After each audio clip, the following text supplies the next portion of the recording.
Is suffering helpful for our faith, or is it harmful? This might seem like a slightly odd question, but let me start from talking about where you might start to think it could be helpful. And the first thing was the article that I shared, and also was a podcast yesterday, was about John Newton and how John Newton got saved. And remember, he got saved in a storm when he thought he was dying. And that was enough to sort of shake him out of his complacency about God and his rebellion towards God, really.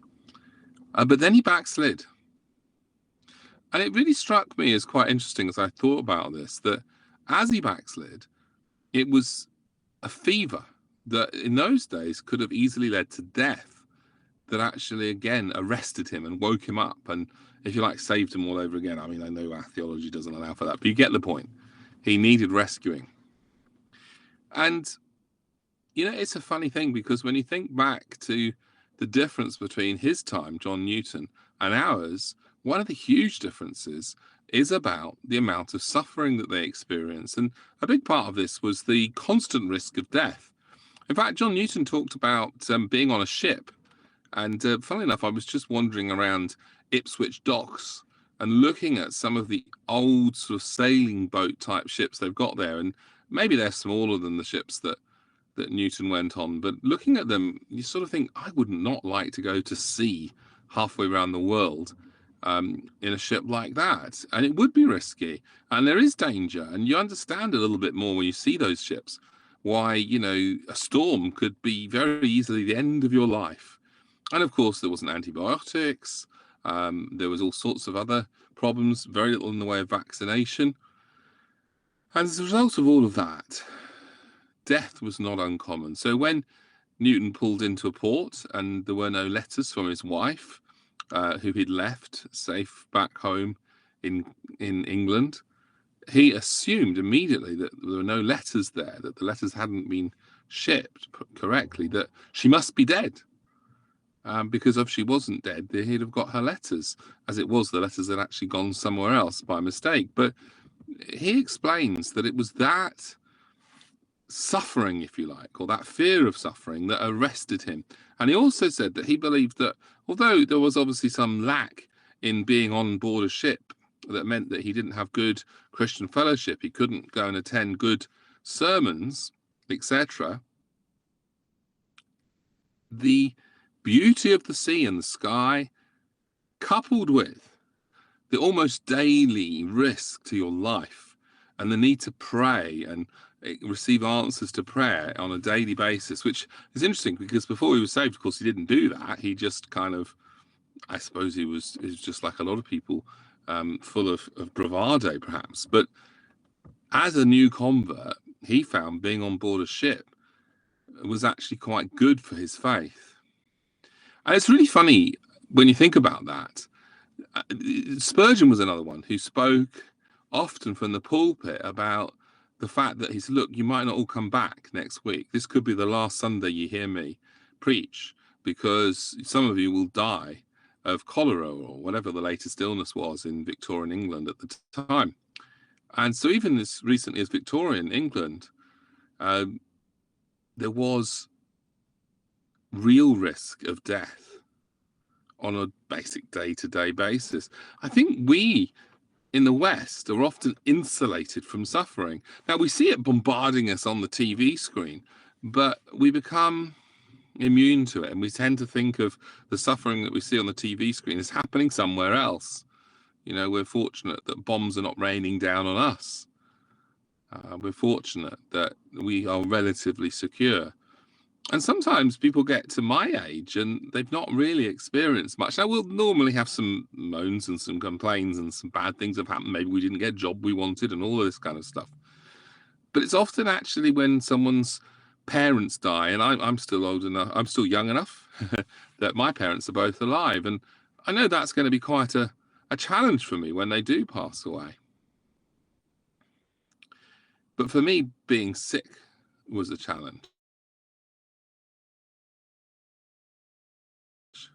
And I've seen others say this, that suffering can do one of two things to a person. It can either, like it did with John Newton, drive them towards Jesus, who offers us hope that goes beyond the grave, hope that gives us peace in this life at times, although obviously at times we struggle still, but hope that also, as I say, goes beyond the grave, a hope for our own resurrection.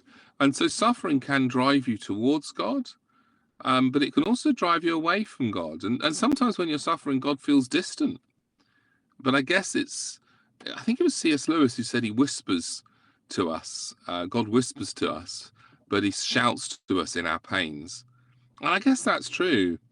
And the thing is this, you see, when you're suffering, you do often ask yourself, do I really believe this? But those kind of questions are not bad questions, because too many people say they're Christians because they kind of float along in it. I saw some statistics that a huge proportion of Americans still say they believe in a God. But does that mean they know that God? Does that mean they trust that God, that they're following that God, that they understand the gospel and that they believe that Jesus Christ is Lord, that he died for them, that he rose again for them, and that he's coming back for them? Does it mean that he's the Lord of their life? Does it mean that they're living in light of the implications of his resurrection? I somehow doubt it. And so, as I say, suffering, yes, people often say, and I know I did, why is this happening? I remember saying to God, look, God, I wouldn't allow this to happen to a child of mine. I'm a father. Why would you allow this to happen to me if I'm your son? I remember saying to God, why are you not answering my prayers anymore? And I remember times of weeping into my pillow. And I can understand why some people lose their faith through suffering. But here's the thing. If we go so far as to believe there's no God and say that the reason we believe that is because of suffering, it's because of the suffering that's personally come into our lives, or perhaps the suffering more generally that we see in this world. But if we really say that, if you take God out of the picture, it doesn't take away the pain. All it does is take away the hope. Because the Bible's not wrong when it says that without God, we're also without hope in this world. So you see, perhaps one of the reasons that we in the West, as of today, 2026, are, let's just say, not particularly enamored with Christianity, not particularly urgent about it, is perhaps because we're not suffering. I do wonder if we were seeing, 1 in 3 women die during childbirth, or whatever the statistics used to be, if 1 in 3 or 4 of our children were dying before they reached adulthood, if you had no certainty, and if the average life expectancy was, I don't know, younger than me, let's say. If all those things were true, wouldn't we be more urgent about these questions of the meaning of life?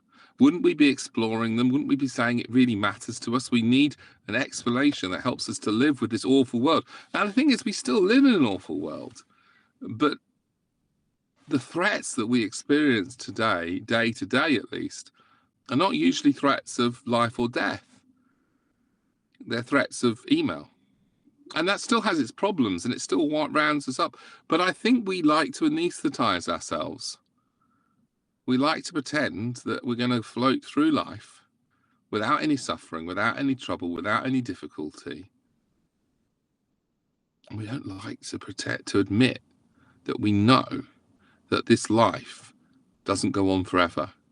When you're young, you can assume that you'll live until your 90s or whatever, and it seems a long, long time. When you're my age and you know that you're at least halfway through your life, probably more, almost certainly more in my case actually, then it brings things into perspective. And I think it's a very sad thing, not just that Christianity is not paid enough attention to, but just more broadly than that, the very questions of the meaning of life, the why questions, are not more widely addressed. Why are they not really taught in our schools? Why are they not really discussed in the public square? I'm grateful for Substack because I am seeing, the opportunity to interact with people on some of these important matters. And I'm passionate about this. I want people who are suffering to have an outlet where they can ask these questions, ask the difficult questions, or sometimes just to sit with them and be compassionate towards them. I get that. Not everybody who's suffering wants to explore the meaning of life at that moment. But it is something, I promise you, that's going through your mind when you're in a hospital bed taking chemotherapy, as I was, or when you're in a hospital bed knowing that you've got sepsis, wondering if the antibiotics will save your life or not. You will start to wrestle with some of these questions. And they're crucial questions. They're questions that people have wrestled with for thousands of years. Different people have come to different answers. Atheism is actually one set of answers to this question, because the atheist says, well, don't worry. Why are you worried? There was a time when you didn't exist before you were born, and when you were unaware of the universe, and many other potential humans were just never born. So why should you worry about going from this state of consciousness, which is a small blip, a small amount of time, to going back to the same state that you were in before you were born? Now, some people even find comfort in those answers. I personally don't, but some people do. Other people find answers in great philosophers, or they find answers in other religions. But I do want to ask you, as I draw this brief episode to a close, if you have hope in some other place than Jesus, is it real hope? You see, Jesus didn't just come and give us a set of answers to these questions. He says, I'm the answer.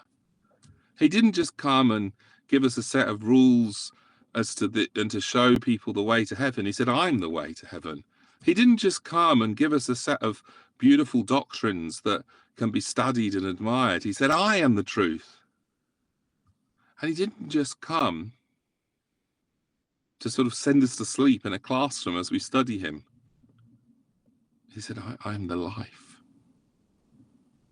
I am the life. I am the answer to the biggest question that we all face, which is what happens after death. He says, well, actually, I went through death and I came back. I defeated death. I am the firstborn from the dead. And because of that, we can have confidence as Christians that we too will be raised with him at the last day. And in the meantime, spiritually, we've already been raised. Now, I've spoken a lot about this in other contexts and even written about it, obviously, particularly in my book, Raised with Christ, How the Resurrection Changes Everything. But you might also want to have a look at that John Newton story clip that I shared yesterday and just meditate on that thought. Is suffering bad for our faith? As we sometimes think it, isn't it? Sometimes is, let's be honest. Some people do lose their faith in times of suffering. Or can perhaps suffering sometimes be good for our faith? Because it strips away the facade. It strips away our blindness and makes us see the reality of the situation. You see, each of us assumes that we're going to, keep walking, talking, and breathing for many, many more years to come. As my experience was, though, you can step off a train and find you can't walk on the platform, need to be carried off that platform into a hospital and be diagnosed with pneumonia. And like I say, thank the Lord for antibiotics, but I might not have made it. And so that does make the question a little bit more urgent, doesn't it? What happens after we die? Why are we here? What is the meaning of life? Are we alone in the universe? And of course, the Christian believes that God himself invaded our suffering so that he could offer us an eternal hope. I think I've said enough for today. I hope that some of you found that helpful. It's been great to see some people joining. Sorry I didn't greet anyone that joined. I guess I have got time for a question or two. If anyone's got a question, you're welcome to type away. I'll give you a moment or two. But I'm otherwise going to end, and this will be available on my site shortly.